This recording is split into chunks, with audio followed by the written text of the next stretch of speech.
who are very risk averse to take that kind of leap. So I'm at the point now I've lost my literary agent, and I'm going to guess go to the university presses. The problem with the book is it kind of falls between, because in some ways it is academic to some degree, but it's also a personal memoir, and so it sits on two different stools, and very likely it falls down between the stools and may have some trouble finding a place in either one home or the other. So that's kind of where I stand now. It is actually with an editor at Yale University Press right now. I'm just waiting for that rejection to come through, and then it goes down to the next, whatever then. I got my book of literary agents, I'll try that. I have my list of university presses to try that, so we'll see where it goes. It'll probably get on Amazon, self-published in about 3 years. It works. So what I'm going to do is begin with the opening, just the opening of the memoir. It's basically more memoir, I guess, than the scholarly study, at least in this section. And so the opening chapter is called A Very Easy Birth. So I'll just read, it's just about 3 pages, and I'll then go on to talk about disability studies and humanities. Sometimes a simple question elicits an unexpected answer. My wife's ready to give birth, I said. Where are the doctors? On the other side of the high counter at the nurse's station, a middle-aged, blonde-haired woman was standing and gazing at a computer screen. She was jotting notes. The clock on the wall said 3:23. It was the morning of March 5th. It was the month of March in a more innocent time. At the close of trading that day, the NASDAQ would reach halfway to its dot-com peak. I was still using a Palm Pilot. Everybody was switching from Alta Vista to Google. Good Morning America's Diane Sawyer would soon interview the sock puppet of Pets.com. In 3 months, Napster would launch. In 5 months, Blogger. In 9 months, we'd be partying like it was 1999, which it actually already was, not to mention freaking out about Y2K. But the world was about to change. In 18 months, there would be .com, .shit, .gone. And in 30 months, the Twin Towers would fall. But for now, from San Francisco and Cupertino to the Silicon Gulches, canyons, flats, and knolls across the nation, including a Minneapolis suburb, visions of a glorious tech future and the wealth it would create were dancing in people's heads. Nothing but good could come from the technology revolution. Many in the Bay Area and beyond dreamt this dream. On March 5th, 1999, a share of the Hippocrates Corporation of America, trading symbol HIPC, would increase $1 over the previous day. The Apple computer of healthcare. This Minnesota company was merging technology with medicine. Hippocrates was revolutionizing the way doctors treated patients. Quarterly reports indicated robust sales for its wonder drug, Relaxi, not to mention its new antispasticity pump and other digital medical devices that were generating astronomical profits. Buzz carries people along, and they want to believe. Owning a few shares ourselves, my wife and I love the growth of the stock price. The nurse looked up briefly. Everyone's giving birth, she said. Fecundity evidently wasn't confined to the stock market. Will the doctor be coming soon? Well, they're very busy. Well, yes, of course, I'm sure they are. I wouldn't want to trouble them, but I just want them to know that my wife is ready. Ready? The word seemed to baffle her, as though it festered with ambiguity. To give birth, I said in clarification. She looked at me quizzically. It depends on what you mean by ready. I couldn't believe what I was hearing. What was this, a convention of lexicographers? Deciding not to debate the matter further, she said, I'll let them know. They'll be along. Don't worry. Since she didn't ask me which doctors were ours, or even who I was, I said, Lachesik, Atropsky, I'm Gabbard, my wife is Chazen, we're in room 1688. They'll come when they can. Will that be soon? They'll get that baby out in no time, she said, giving me an encouraging wink, and then returning to whatever it was she was doing, probably checking her account with Charles Schwab. I left the nurse's station and began looking for anyone to draw attention to our situation. I really wanted to find a doctor. In 4 months, I would become one myself. But I wasn't going to become that kind of doctor. The European Enlightenment fascinated me, so I studied the literature of the Enlightenment. I was just finishing my doctoral work at Stanford and about to start looking for a teaching job. Of all the advice my dissertation advisor gave me, this was the best. Quote, never reserve a table at a restaurant in the name of Dr. Gabbard. You may find yourself in an embarrassing situation, end quote. What he meant was, if somebody were to go into a cardiac arrest at a nearby table, it wouldn't help much to be a doctor of the epistolary novel. The epistolary novel, the type of fiction consisting of collections of letters beginning with Dear So-and-so, was the mainstay of the Enlightenment. Because I studied the Enlightenment, in addition to the novel, I tend to see everything around me in terms of it. I saw almost all developments as its legacy. Nothing, though, epitomized its lingering influence more than the technology revolution. My Palm Pilot stemmed from it, as did the internet. Nothing, though, epitomized its lingering influence more than American medicine. This institution was the pinnacle of progress. It was a field where the application of human reason operated in its purest and most practical form. No area of a human endeavor aimed so straightforwardly to save people and improve lives. In my eyes, modern medicine equaled the Enlightenment, and this was a good thing. I turned corners, walking up one hospital corridor and down another. The place was empty, yet the walls hummed with life. Through an invisible mesh of faint voices and muffled sounds, I made my way. Almost all of the doors along the way were shut. One, though, was wide open, and looking in, I glimpsed a tableau. Cuddling an infant, a new mother in a hospital bed was awake, exhausted but beaming. A tall, young, broad-shouldered man was standing and facing the bed. His back was to me. An older woman stood next to the bed, bending over and touching the baby's cheek. An older man peered on dozily from a nearby chair. No one else was present, no doctors or nurses. Otherwise, I would have knocked. I kept walking. I've been slow to warm to the idea of having a family. At one time, I was convinced that parental love for children was nothing more than bourgeois sentimentality. But now I wanted to make this vision of a domestic romance come true for us. It seemed to portend a flourishing world, a world of fullness. But my idea of fullness at the time consisted of a lawn and flowers in the front yard, a white picket fence with a gate, and robins in the trees. This, or more accurately, because we were living in a tiny San Francisco apartment, I had reimagined fullness as a cool late 90s upgrade of the G. Wally wholesomeness of the late 1950s TV sitcom, Leave It to Beaver. We were awaiting the arrival of Theodore Cleaver, version 2.0, child of the new millennium. Would this beef emerge from the womb with tattoos and piercings? Everyone had gotten out of Dodge. The corridors were empty. I had that feeling you get when you can't find your car keys. Neither a doctor, nor a nurse, nor an aide, nor anyone crossed my path, so I gave up the search.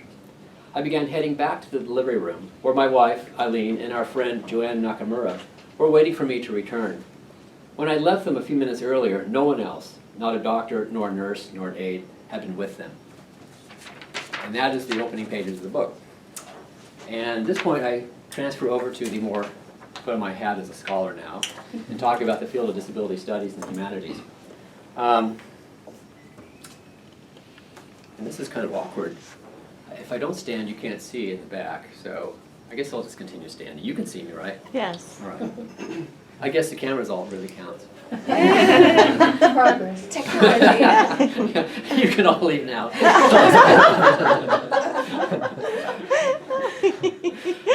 Okay. Well, disability studies developed out of a political movement that began in the 1960s. And this is where we go to using our screen. And how are you doing with the screen? Well, let's continue. I can see it. Okay. Most people are completely unaware that the many decades-long civil rights struggle of disabled people, that there was a many decades-long civil rights struggle. And the disability rights movement counters the stereotype that the lives of people living with disabilities are not worth living. In campaigns for social justice, by fighting for access, accommodation, and inclusion. The disability rights movement especially picked up momentum in 1990, or actually in the decade leading up to 1990, to get the Americans with Disabilities Act passed, or the ADA.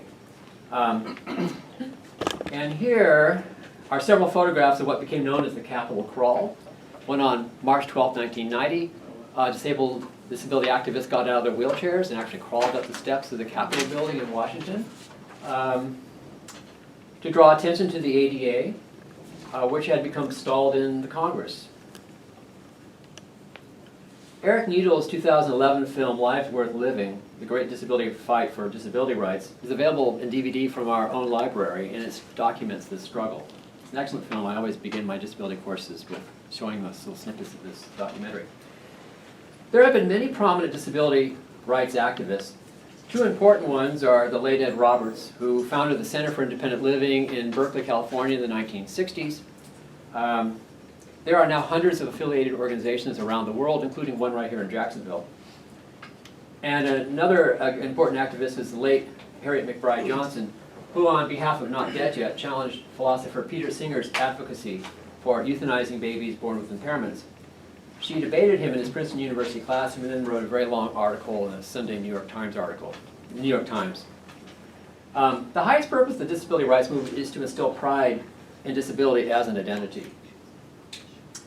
And its purpose also is to dispel the fear, prejudice, and aversion that non-disabled people often feel with regard to disabled people.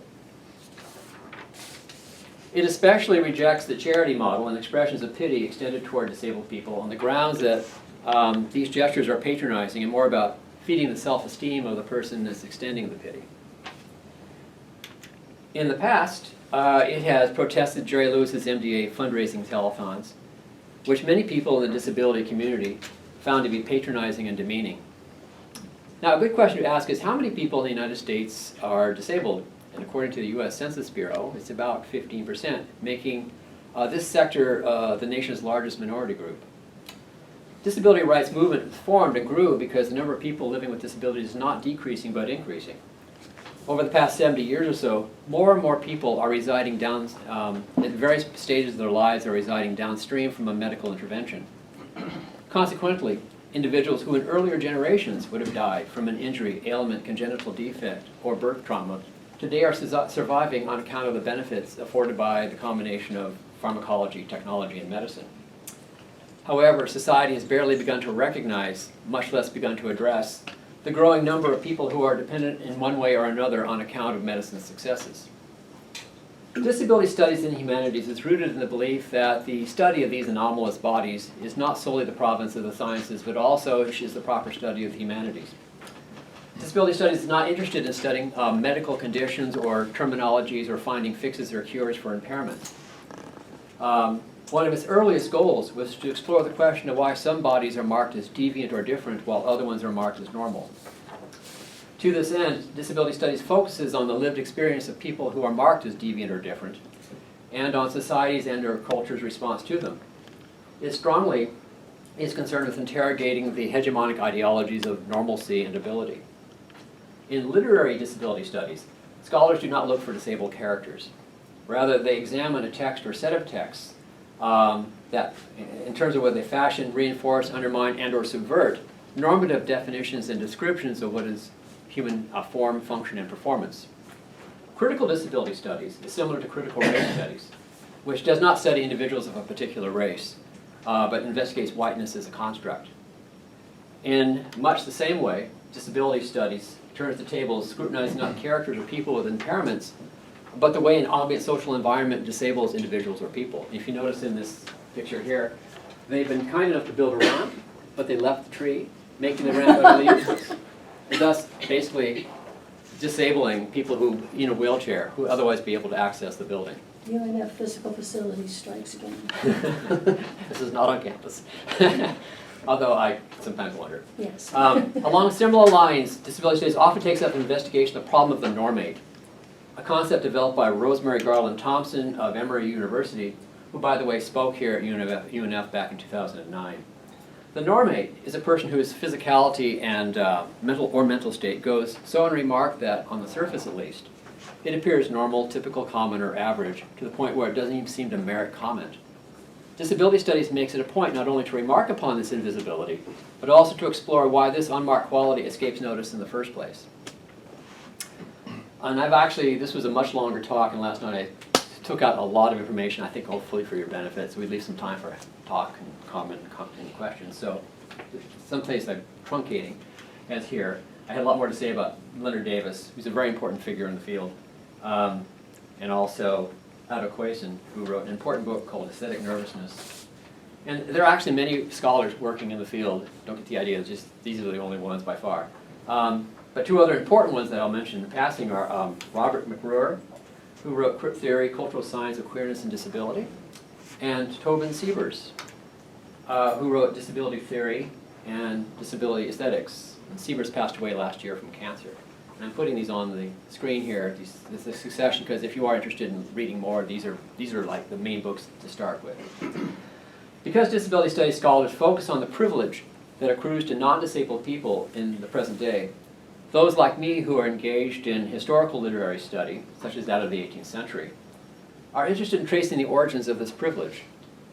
For this reason, scholars like myself assume the task of tracking down the historical pathways that led to the creation of present-day attitudes toward disabled people. To this end, literary disability scholars analyze past discursive structures that have helped shape current thinking about both ability and disability. Now, unlike the categories of race and gender, one can enter the category of disability in the blink of an eye. Disability also can come without warning to one's spouse, partner, child, parent, relative, or friend.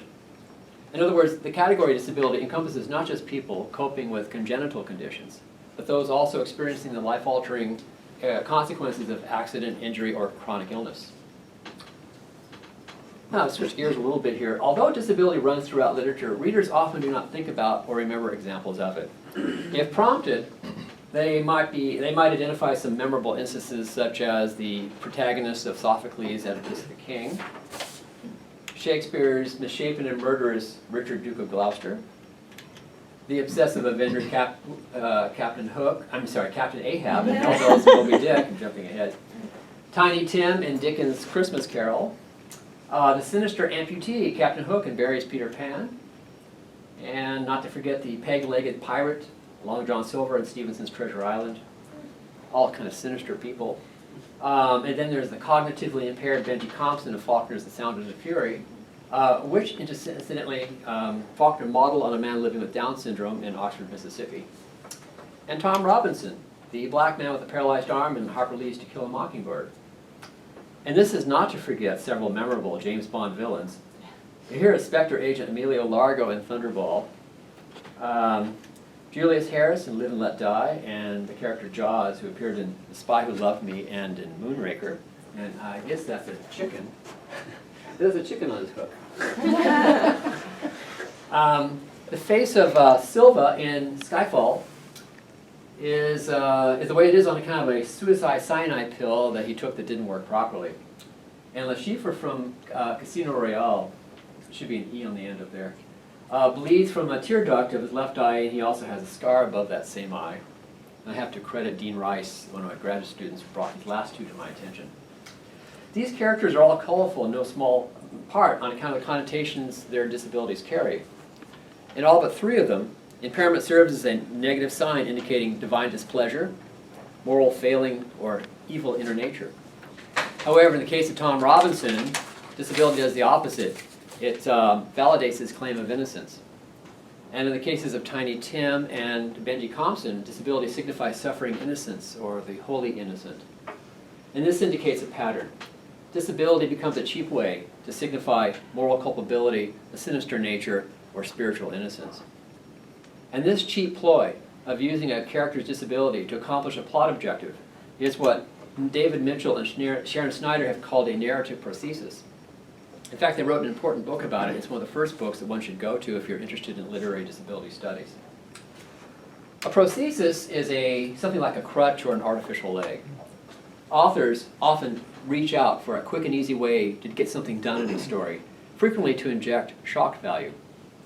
This may entail putting a character with a disability into the story. I think it really becomes plain in the James Bond instances. Thus, the disabled character becomes the story's prosthesis. Once that character has completed its mission of helping the story move along, so to speak, he or she is then either cured of the disability or is killed off. And this phenomenon is what Mitchell and Snyder call the cure or kill formula. This is a little bit of a diversion. Mitchell and Snyder teach at the University of Illinois at Chicago. And this photo was taken when they took a group of students from there to Germany. Here they are visiting a German memorial dedicated to the hundreds of thousands of people who were killed in the Holocaust by the Nazis. These were people who were singled out for killing precisely because they had disabilities. Many of them were children. This memorial, it should be noted, is the only one of its kind. And it was established just a few years ago, decades after similar ones were created commemorating the Jews, gays, and lesbians, gypsies or Romani, and socialists who were killed in the Nazi Holocaust. With Mitchell and Snyder's cure or kill formula, either way, whether the character is fixed or winds up dead, the lives of disabled characters are rarely explored in terms of the disability itself. The impairments become easy signatures for readers and movie and theater audiences to understand. In some, disability becomes a handy plot device, used by authors and directors who have no interest in or understanding of a disability way of life. Needless to say, real people living with real disabilities do not find their own individual stories represented in screen or in plays or often in books. Literary readers tend not to dwell on the category of disability because they consider it depressing, as the negative pole of the binary opposition of ability and disability. To grasp why disability is worthy of consideration, one must first understand that that binary has not always been around. It was only a few hundred years ago that the discourses of ability and disability began coming into formation.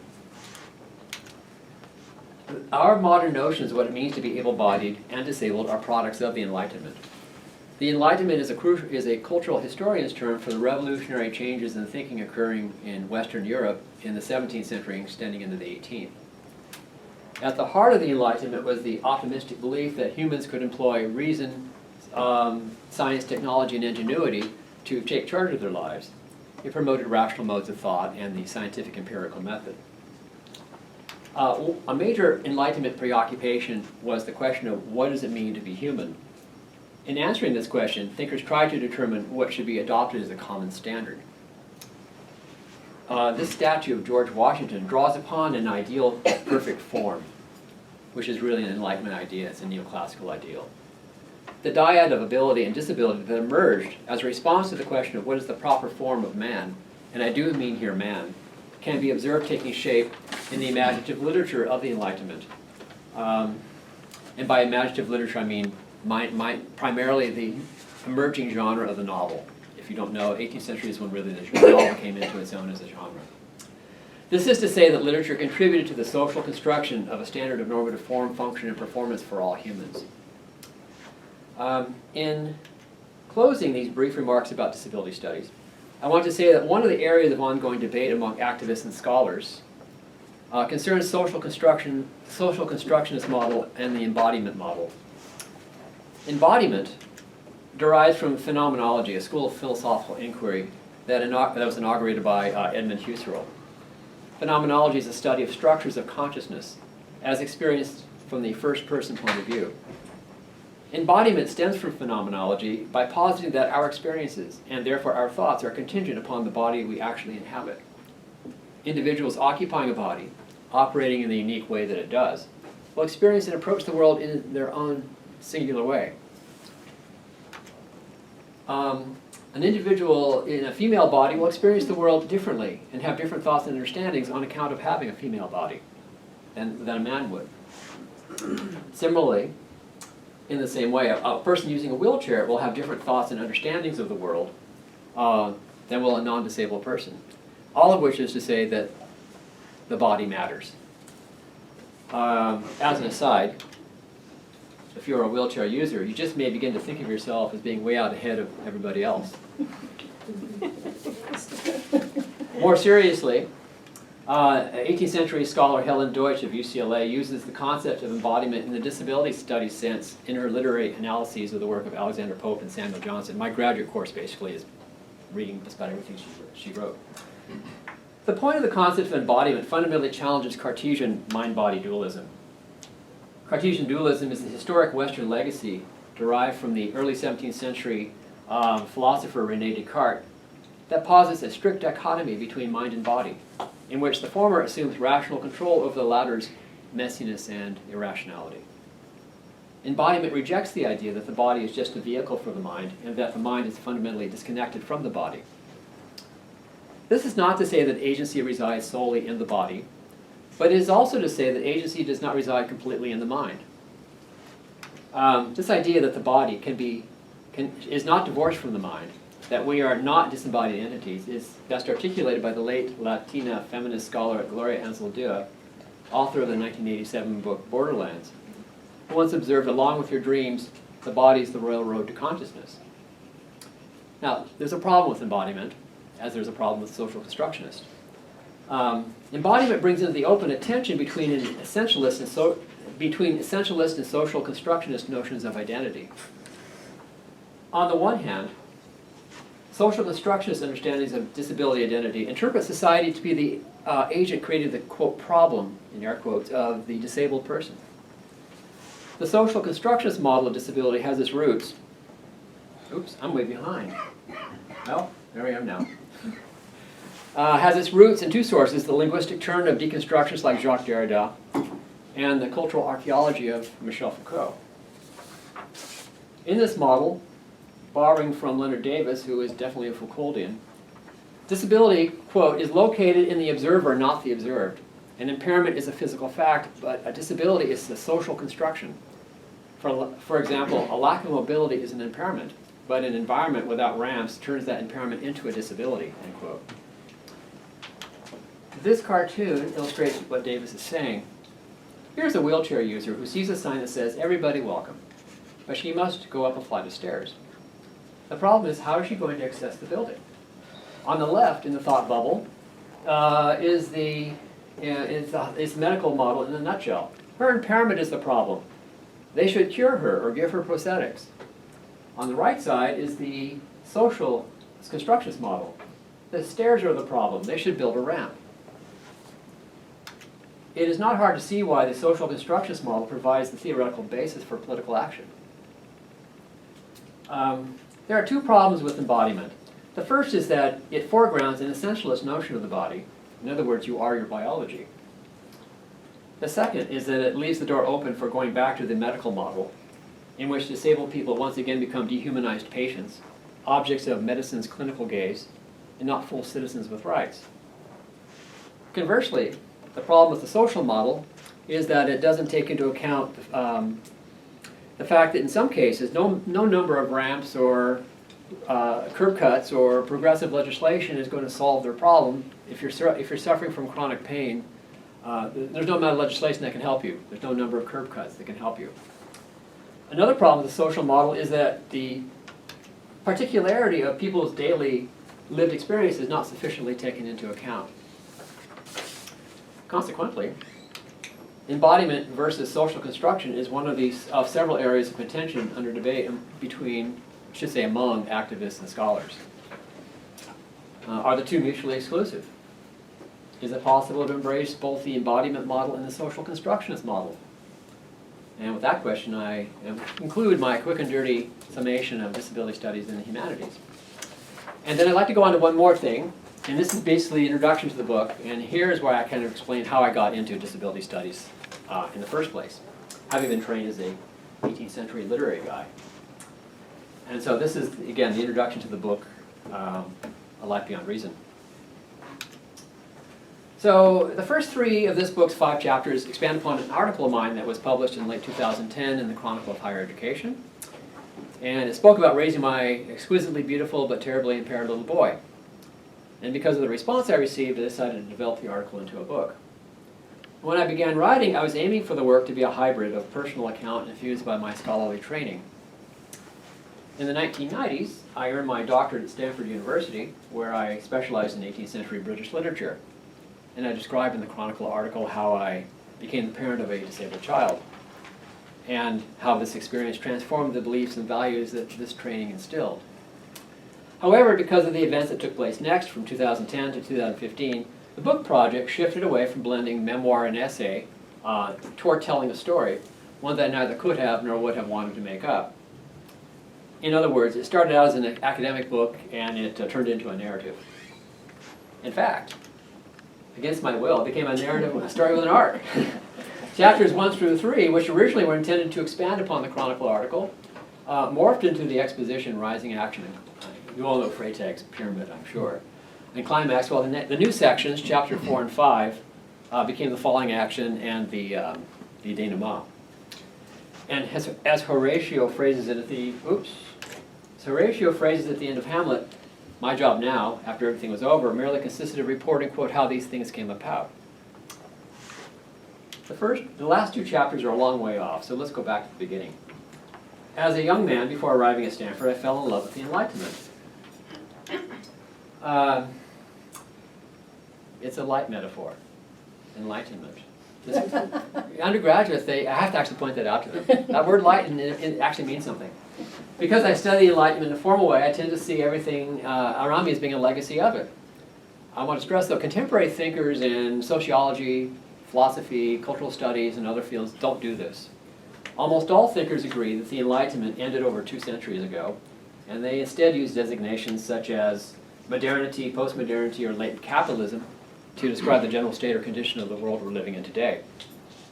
Moreover, the term Enlightenment is dated. Scholars working in literary field don't use it, they use the term long 18th century. And it is problematic. Despite its pretensions of vanquishing a benighted past by raising high the sun of reason and science, it's not a corrective to a preceding Dark Ages. Additionally, other equally problematic and dated labels have circulated for this period, such as the Age of Reason and the Neoclassical Age. The caption says, "Please, dear, it's the Age of Reason." Still, despite problems of, that's a really cool GIF, isn't it? Despite problems of terminology, one thing is certain: two important figures of the period were Isaac Newton, whom I don't talk about at all in this book, and John Locke, who I actually do talk about quite a bit. In any case, I'm sticking with the term the Enlightenment, invoking poetic justice in doing so, because the book ultimately is about telling a story. For reasons that will become clear, the Enlightenment, for better or worse, or better and worse, never faded. How do I define the Enlightenment? This 18th century intellectual and cultural movement aimed to turn heady, utopian dreams of rationality and reform into reality. No longer would humans turn to God to solve their problems, but instead would use science to take control of their destiny. In addition, the Enlightenment represented for me the symmetry, harmony, and order of neoclassical forms, and the certainty of neat binary oppositions, such as the Cartesian mind-body dualism. In a way that was deeply satisfying, it was about clarity and beauty and truth. On a personal and daily level, I ardently believed, how old was I then? I ardently believed that I should conduct my life solely in the light of rationality and facts. I wanted to live in a demystified world, one run according to the precepts of reason. Part of this enthusiastic and optimistic vision entailed looking upon modern American medicine as being the chief legacy of the Enlightenment. There seemed to be nothing that it would not attempt, and it appeared to be about as invincible as anything that human beings create can be. But then in 1999, I became the father of a boy born with multiple and severe impairments. Our son's hospital birth was mismanaged, and afterward my wife and I were told that the prospects for his quality of life were dim. Diagnoses and labels for chronic and disabling conditions became the small, smooth stones on a string of worry beads. Cerebral palsy, spastic quadriplegia, profound mental retardation, cortical visual impairment, microcephaly, seizure disorder, osteopenia, and the list went on. And for the first time, I had glimpsed the dark side of the Enlightenment. Needless to say, my wife and I were stunned. We found ourselves in the unenviable predicament of mourning the loss of what we thought would be in the future, a normal boy growing into manhood. We felt intense shock, guilt, grief, depression, and anger. And we didn't progress from one of these feelings to the next. Rather, like the horses of a carousel, these emotions just kept going round and round. But with time, the shock abated. And I found myself in the words of Alexander Pope, rich even when plundered, end quote. Eileen and I were lucky, for we discovered that our son embodied the art of reconciling contradictions. He was beauty in messiness, shadows and light, sunshine with shadows. These were not the dichotomies that earlier I would have associated with the Enlightenment. Rather, they were mutually reinforcing categories.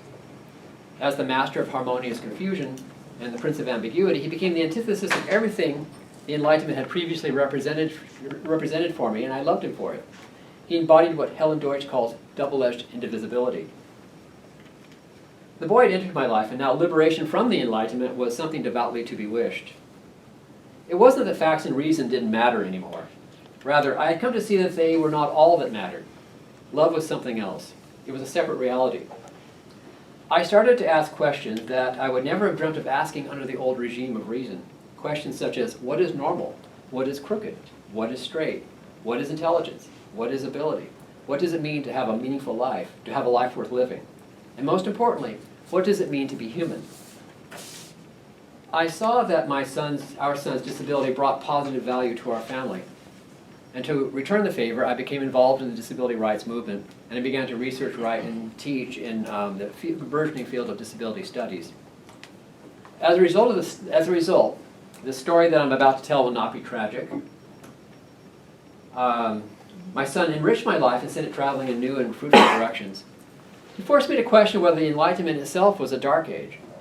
And due to him, I gained insights into the American healthcare system that startled me awake from the dream of reason. But most importantly, he compelled me to undertake an atheist spiritual journey.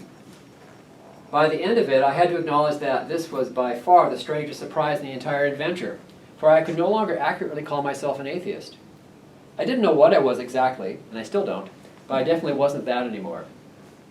Finally, it is not for nothing that I subtitled this book using a neat binary opposition typical of Enlightenment thinking, the Enlightenment and the disabled boy. It's a dichotomy that this account attempts to move beyond. What it briefly describes are the dark feelings my wife and I experienced following the birth. But it will chiefly be devoted to portraying the long-term picture, the perspective the years afterward gave us. I hope that, my hope is that new parents facing a situation similar to the one that we did will find something useful here.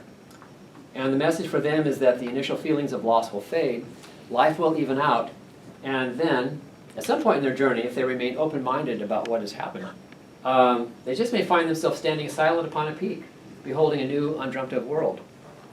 And I was going to end that by actually pulling in the whole John Keats quote, but I decided it was too hokey. So I left it an illusion for people who are not present in the room. So that's pretty much the presentation.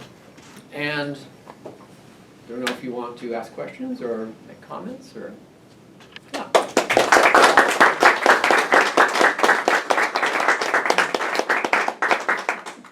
Comment is that's clearly animal and not Oscar the Grouch. Oh my gosh, okay. But that's not what I meant. No, but on the serious note, so as somebody who has a so-called hidden disability, so I think about disability studies and the way that people think about folks with disabilities quite a bit. Mm-hmm. And I think I've spoken to you about this personally, but I think that I wonder what you think about whether we exclude folks with more obvious disabilities because they remind us of our infinitude. And do we think that's the main reason? Certainly not the only reason, but to me, like if there's a root of that problem, do you think that might be it, or one candidate anyway? Well, there's two different things going on there. One is how do we react to people who have visible disabilities, and then how are people who have disabilities but they are not visible, what do they do in a social environment? And with regard to the latter part is the issue of passing. Can they pass? Do they want to pass? And that is a vexed question for people about how much of themselves do they want to hide in order to get by, get a job, maintain themselves socially. And then the other one of the visible disability, the kind of reaction socially that are often sparked, not by everybody, but by many people, a sense of human fragility, of the fact of, for a lot of people, disabled people with obvious visible impairments are of memento mori. It's almost like they're walking reminders of death, and that's often the last thing people want to do. And it kind of also depends on where you are in your lifespan, because younger people who have a more unquestioned notion of their own ability are the ones who are often the ones who are most freaked out, or the ones who don't want to deal with the issue because they feel has nothing to do with them. And so it becomes almost an intrusion. It's almost like something in the vision of sight in the field, a disruptive factor, a disabled person, and therefore there'll be a steering away. And then hopefully part of education and part of the life process broadens that view, that it's not, as I said, anyone can fall in that category. So yeah, does that kind of begin to answer your question? I think so. I mean, I think I already have an idea. I think that's largely the case, but I'm just curious what other voices might think. Yeah, I think it's a deep psychological issue, and there's a whole line of what's called freak studies, or the study of the freak show, and what kind of psychological underpinnings made possible these traveling freak shows. Actually, the last one, they were in the United States until the 1940s, and actually there's one here in 1940 in Jacksonville that was going through. But usually it would be Siamese twins, giants, dwarves, all sorts of bearded ladies, all the stereotypes. But all the things that arouses in people, and a lot of it has to do with the confirmation of the viewing audience, the reawakening of a sense of their own normality, because they can then see themselves in opposition to this thing that is uncannily like them, and yet is also different from them. And so it basically shores up a fragile sense of self. So disabled people serve a lot of functions for other people that they don't necessarily want to serve. Chris, I noticed that you have the Elephant Man on the graduate syllabus. Mhm. What form are you using?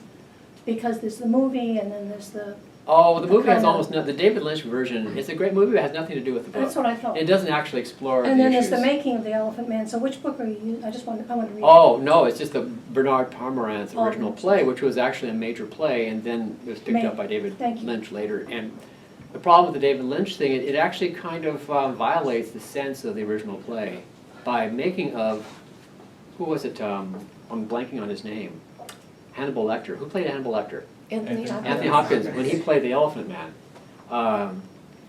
There's a sense of horror evoked about him that the movie never really adequately. It's almost so it reawakens the whole freak show attitude against what the intent of the play was, which was to break all those Right. attitudes down. So I don't go with the movie at all. Thank you. May I just add an addendum to the comment about invisible disabilities also?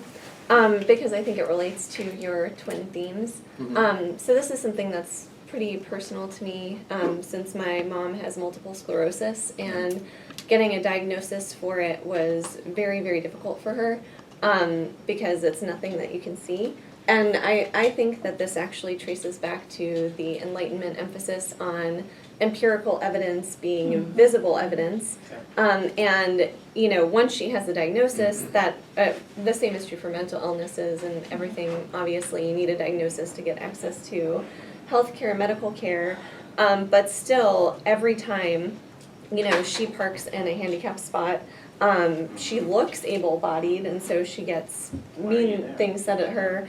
And this is all intricately related to the development of the idea of objectivity, which was first born in the late 18th century, even though we think about it as being around for a long time, and the association between visual evidence and the truth. So that's just an addendum. I have to speak to that because also really in John Locke in the essay concerning human understanding, which I do talk about a bit in the book, in the 1690, and he's really going back to Francis Bacon, drawing on Bacon, but he's the one who put forward the idea of, you know, demanding to see visual data-based evidence to support your claims. And yet for someone who made such a claim about the power of vision and sight to confirm your beliefs about the state of the world, the essay concerning the human understanding is all about how the mind works, which you don't see anything. And Barbara Stafford is a scholar, actually of the last generation, but her work is still pertinent, talks about this, about how for all of empiricism's claims, it really has seen very little. In the last 30 years, with PET scans and MRIs, now we're beginning to be able to see inside the body in ways that they could never have dreamt of back then. So what But they were that's calling even a metaphor. You're not actually seeing, right? well, this is the thing. For Locke and those empirical folks of the 18th century, they made grand claims for seeing when in actual fact they were not seeing anything. It was all still speculation. They were seeing it in their mind's eye maybe, but they weren't actually seeing it with their optical nerve.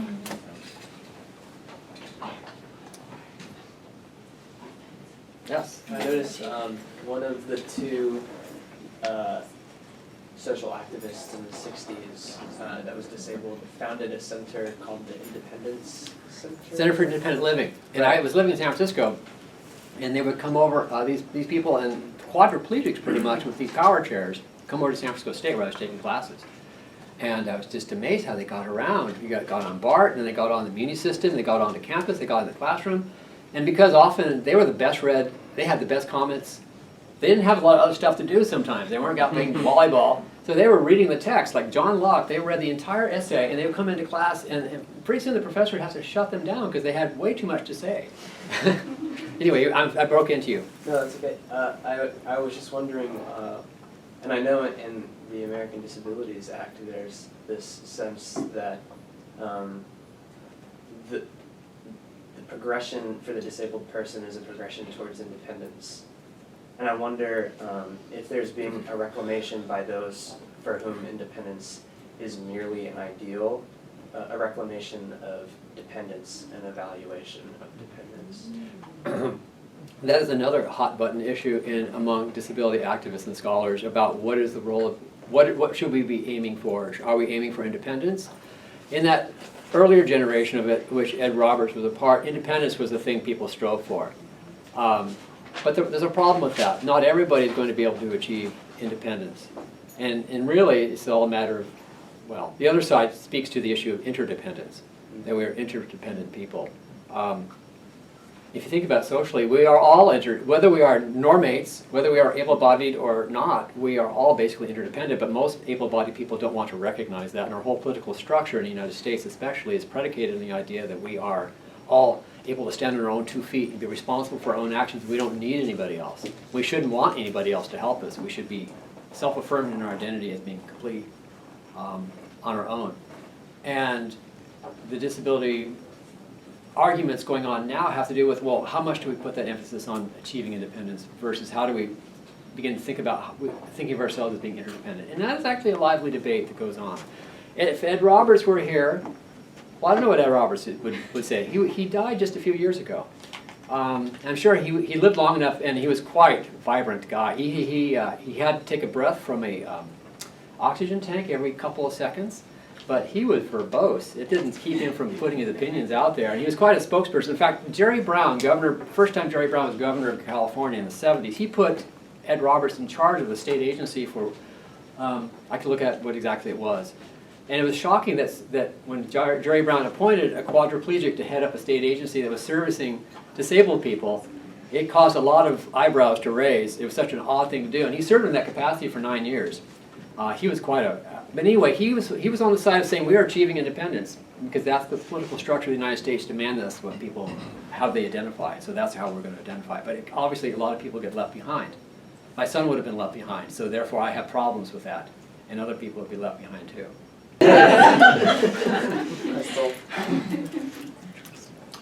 Yeah, I could say a lot more about that.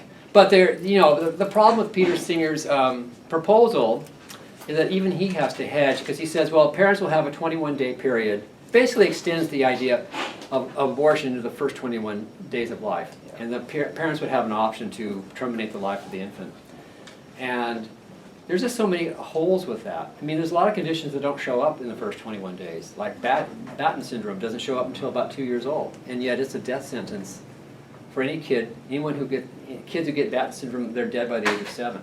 It's a debilitating disease, and it's quite horrible. But his proposal wouldn't cover that, and there's no way to test for it at the time of birth. So how would parents? So basically, it's a kind of a simplistic solution to a complicated problem. Yeah.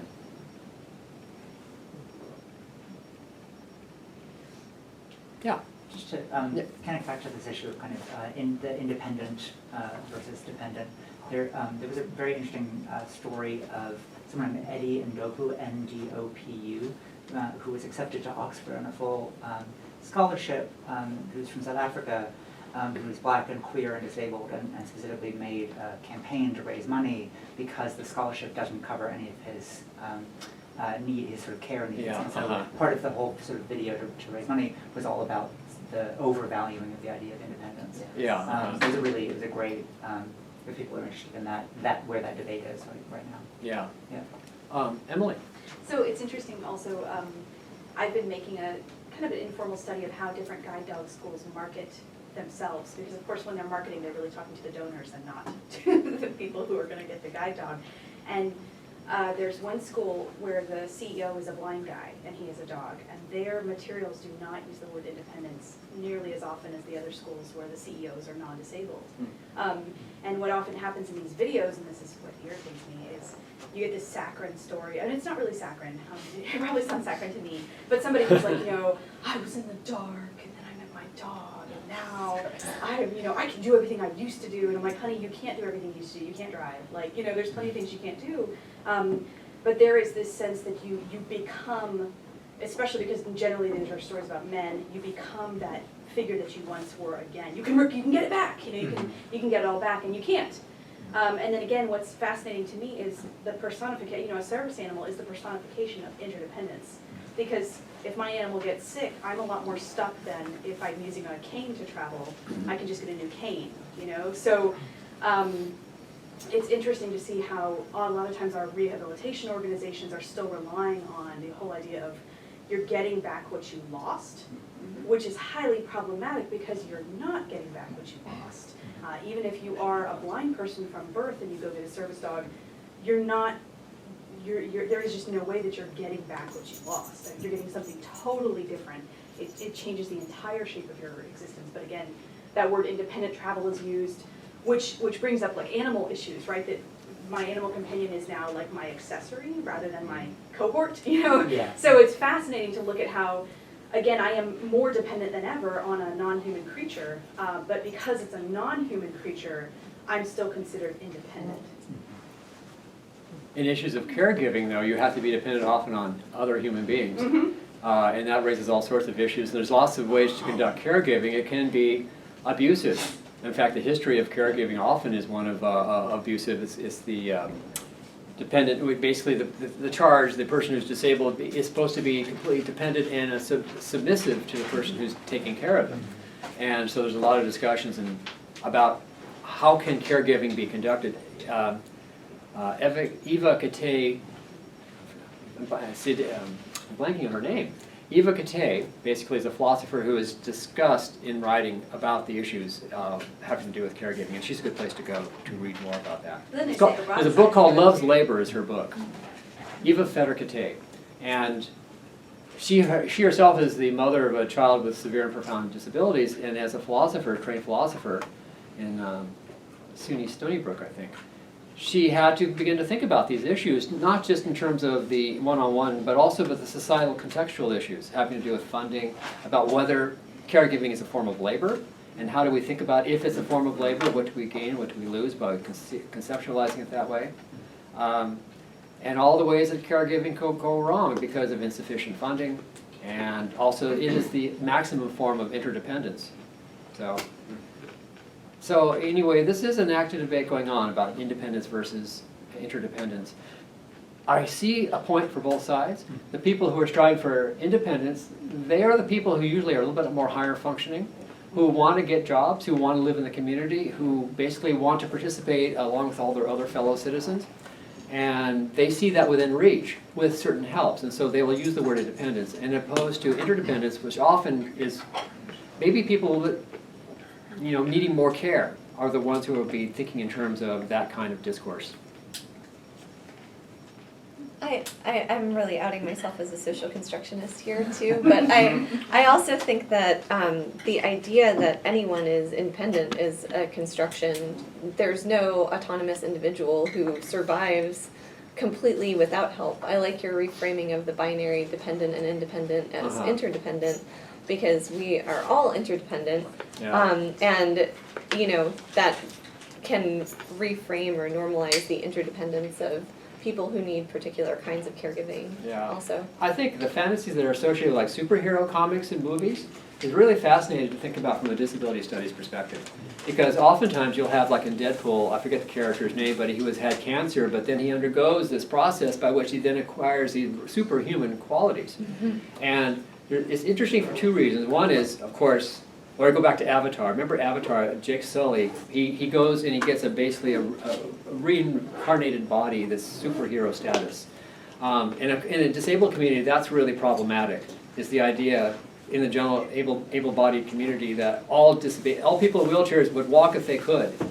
And actually, I can demonstrate for you that's not always the case. A lot of people who play wheelchair rugby do not want to walk again because then they can't play wheelchair rugby anymore. And it's more important to do that than it is actually to walk.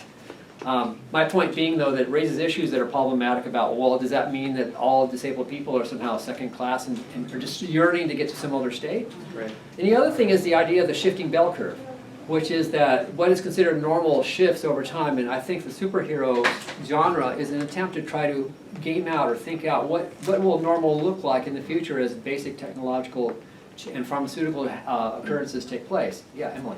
It's interesting also to see how rarely the superhero fits into normal society as a superhero. Like, they've always got to have some kind of alter ego in which they seem to be a normal person.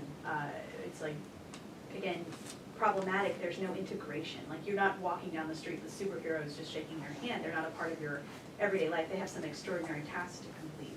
So that's problematic from a disability perspective as well, that there's no full inclusion. I mean, they're still freaks, even if they're cool freaks, like, you know, so they're not built into society in an everyday, day-to-day kind of way. Yeah, but we hear all the time about these possible, things that are possible in the future. Becoming bionic and be able to combine, combining the organism with some sort of mechanism in order to achieve some higher grade of achievement or performance. And that is, I think, what superhero, I think, is a subconscious or subliminal way to try to get at thinking that out. And my point being basically that the bell curve is always moving. And for example, now breast implants, tummy tucks, all sorts of cosmetic changes to the body are in some social circles required, whereas 30 years ago that was not so. Orthodonture, for example, you go to Ireland, and orthodonture is not nearly required in the extent that it is among the American population. You can be a middle-class person in Dublin and not have had your teeth fixed and still be considered a typical normal person, whereas here it's a sign of class that your parents didn't have the money to do that, and therefore you get treated in a different way. Anyway, our time, I think, has run out. Well, thank you again.